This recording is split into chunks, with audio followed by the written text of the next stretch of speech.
Selamat berjumpa lagi teman-teman di channel Cak Motivator, dan kali ini kita akan membahas tentang bagaimana menjadi magnet rejeki selama 24 jam terus-menerus. Nah, satu di antaranya dengan cara mendoakan orang lain gitu ya. Jadi mendoakan saudara sesama muslim itu atau mendoakan orang lain itu akan punya imbas, doa kita juga akan dikabulkan oleh Allah Subhanahu wa taala ya. Jadi doa sesama muslim pada saudaranya tanpa diketahui oleh yang didoa orang yang bersangkutan itu, maka orang yang berdoa itu juga akan mendapatkan balasan yang setimpal gitu ya. Nah, dalam konteks magnet rezeki selama 24 jam berturut-turut ini, maka diharapkan dengan kita mendoakan saudara kita yang lainnya, itu doa kita juga akan terkabulkan, khususnya berkaitan dengan rezeki gitu ya. Rezeki itu kan banyak, bisa materi, uang, bisa juga kesehatan, keselamatan gitu ya. Nah, bagaimana sebetulnya mendoakan saudara sesama muslim tanpa diketahui oleh orang yang bersangkutan, tapi doa kita bisa menjadi makbul atau terkabulkan gitu ya. Nah, saya akan berbagi pengalaman dan juga bagaimana sebenarnya berdoa supaya benar-benar makbul, mendoakan orang lain gitu ya. Oke, sebelum saya sampaikan, Anda yang belum subscribe bisa subscribe terlebih dahulu supaya Anda bisa mendapatkan informasi dari video yang update dari channel Cak Motivator ini. Nah, teman-teman, mendoakan saudara kita sesama muslim memang adalah suatu amal ibadah yang cukup bagus, karena kita yang berdoa juga akan mendapatkan fasilitas untuk terkabulnya doa-doa kita gitu ya. Nah, masalahnya adalah cara berdoanya bagaimana supaya doa kita itu bisa dikabulkan atau cepat terkabulkan. Nah, ada beberapa cara. Jadi orang-orang tertentu karena ingin doanya dikabulkan, kemudian melihat orang berdagang, kemudian didoakan dalam hati supaya terkabul banyak pembelinya gitu ya.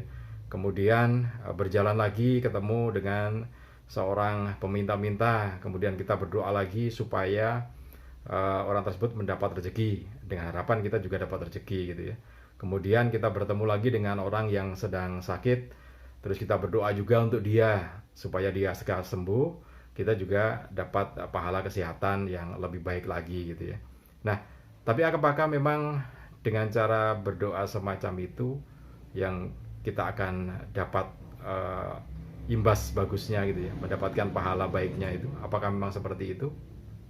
Nah, ternyata ya itu boleh-boleh saja dilakukan semacam itu, tetapi ada yang menarik bahwa ada yang lebih bagus lagi caranya.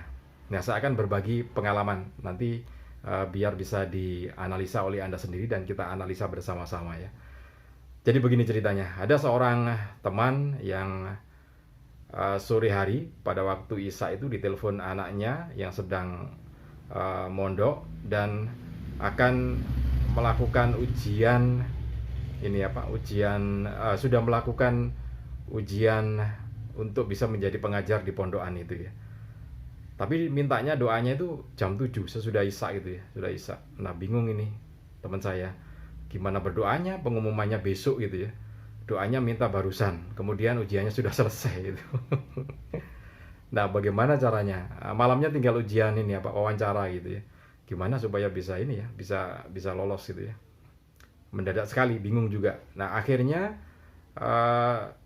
semalaman berpikir gitu ya, gimana ini ya, anak saya lah tiba-tiba minta doa seperti ini. Nah, tepat setengah dua malam ini di internet dia melihat berita tentang tenggelamnya kapal selam Nenggala gitu ya. Dan hari itu hari Jumat. Kalau tidak bisa diselamatkan maka oksigennya habis dari Sabtu kan gitu. Jadi besok akan meninggal dunia semua. Nah, tiba-tiba teman saya ini hatinya terenyuh. Gimana nasibnya para kru kapal selam Nenggala itu ya, kalau tidak segera bisa diselamatkan? Tentu akan sangat menderita sekali di dalam kapal selam yang kemudian kehabisan oksigen gitu ya. Dan bagaimana keluarga yang ditinggalkannya, betapa sedihnya. Tiba-tiba teman saya ini perasaannya ikut menangis gitu ya, ikut merasakan betapa pilunya orang yang di dalam kapal itu, kemudian juga keluarga yang ditinggalkannya. sampai teman saya juga ikut meneteskan air mata. Nah, pada saat itulah tiba-tiba dia membangunkan semua keluarganya, istrinya, anak-anaknya yang lain dibangunkan untuk mendoakan supaya kapal selam Nenggala ini berhasil segera diselamatkan dan keluarganya juga bisa senang gitu ya hatinya. Nah, berdoalah mereka, sholat malam kemudian berdoa memohon supaya benar-benar kapal Nenggala ini bisa diselamatkan. Nah, setelah berdoa selesai, bukan main-main berdoanya, memang rasanya juga ikut gitu ya, karena perasaan hatinya juga merasa ikut teriris-iris gitu ya kalau melihat kondisi kapal selam Nenggala itu. Nah, sudah selesai berdoa sholat malam itu, bablas sampai subuh ya kemudian. Nah, pagi harinya teman saya dikabari anaknya dari pondokan bahwa lulus ujian, diterima gitu ya. Nah, itu salah satu contoh bagaimana mendoakan orang lain. Jadi perasaannya juga ikut, bukan hanya sekedar mendoakan supaya kita juga dapat pahalanya, bukan hanya seperti itu, tetapi juga ada rasa yang diikutkan. Itu kenapa kalau orang sholat hatinya juga harus ikut gitu ya. Sehingga kalau ada yang orang sholat tapi hatinya tidak ikut, disebutkan itu hati yang lalai. Jadi ketika kita sholat itu kan berdoa sebetulnya, tetapi hati kita kemana-mana.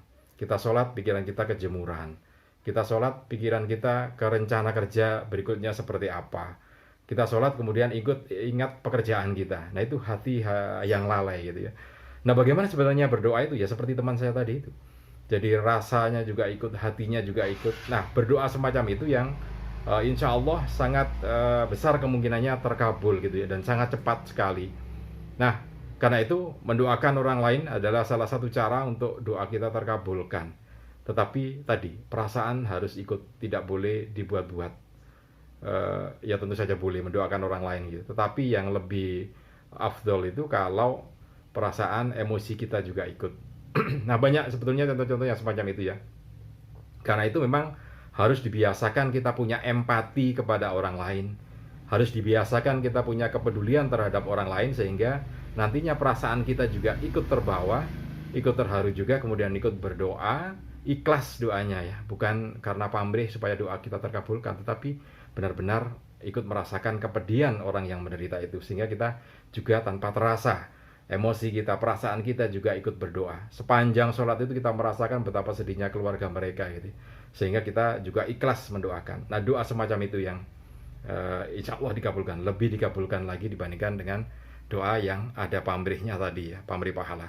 Kita lihat, gak ada hubungannya sebetulnya antara teman saya mendoakan kapal selam Nenggala itu dengan anaknya yang sedang proses ujian. Tetapi Allah Maha Besar, Allah lebih mengetahui mana hati hambanya yang ikhlas sehingga untuk segera dikabulkan. Karena itu sekali lagi kuncinya belajar empati terhadap kondisi orang lain, kemudian belajar berlomba-lomba dalam hal kebaikan, terburu-buru dalam hal kebaikan. Jadi seperti teman saya tadi, empati terhadap orang lain, kemudian langsung action berdoa, jadi berburu-buru atau terburu-buru dalam hal kebaikan. Itu yang harus dibiasakan supaya doa-doa kita setiap harinya bisa terkabulkan. Oke, mudah-mudahan ini bisa bermanfaat untuk Anda. Semoga bisa Anda amalkan juga. Salam dan sukses selalu untuk Anda.